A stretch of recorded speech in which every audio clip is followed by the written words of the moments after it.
এবার আমরা আরেকটা অঙ্ক দেখব, সেটা হলো দেওয়া আছে x - 1/x = 3 আর বের করতে হবে x² + 1/x² = কত।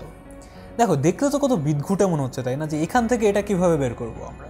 কিন্তু এরকম যদি কোনো অঙ্ক দেখো যেখানে কিছু একটা আছে -1 কিছু একটা আছে, মানে ওই জিনিসটা আছে, তাহলে আমরা নির্বিঘ্নে কোনো চিন্তাভাবনা না করে জিনিসটাকে স্কোয়ার করে দিব, তাহলে দেখবে যে সুন্দর বের হয়ে যাচ্ছে। চলো আমরা এটাকে স্কোয়ার করে দিই। এটাকে যদি স্কোয়ার করি তাহলে দেখো কি হয়, স্কোয়ার করা মানে দুই পাশেই স্কোয়ার করতে হবে। 1/x² = 3²। সূত্রে বসায় দিই, x² - 2 গুণ x গুণ 1/x প্লাস 1/x² = 9। এখানে দেখো x আর x, এই এক্সটা উপরে এটা নিচে, তার মানে x আছে আর এটাকে আমরা x দিয়ে ভাগ করছি, তাহলে এই দুটো কাটাকাটি গিয়ে কী হয়ে যাবে, 1 হয়ে যাবে।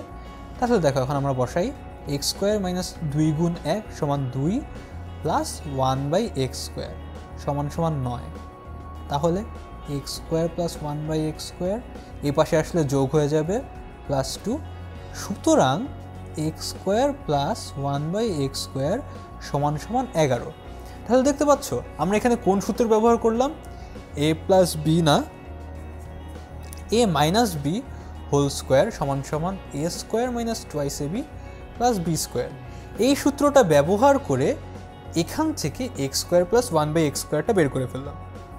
এখানে কিভাবে এটা বের করলাম, তার কারণ হলো x আর 1/x এখানে কাটাকাটি চলে যাচ্ছে, গিয়ে নিয়ে আমাদের x + 1/x² এই রাশিটা বের হয়ে আসছে, সেখান থেকে আমরা মানটা বের করে ফেলতে পারলাম।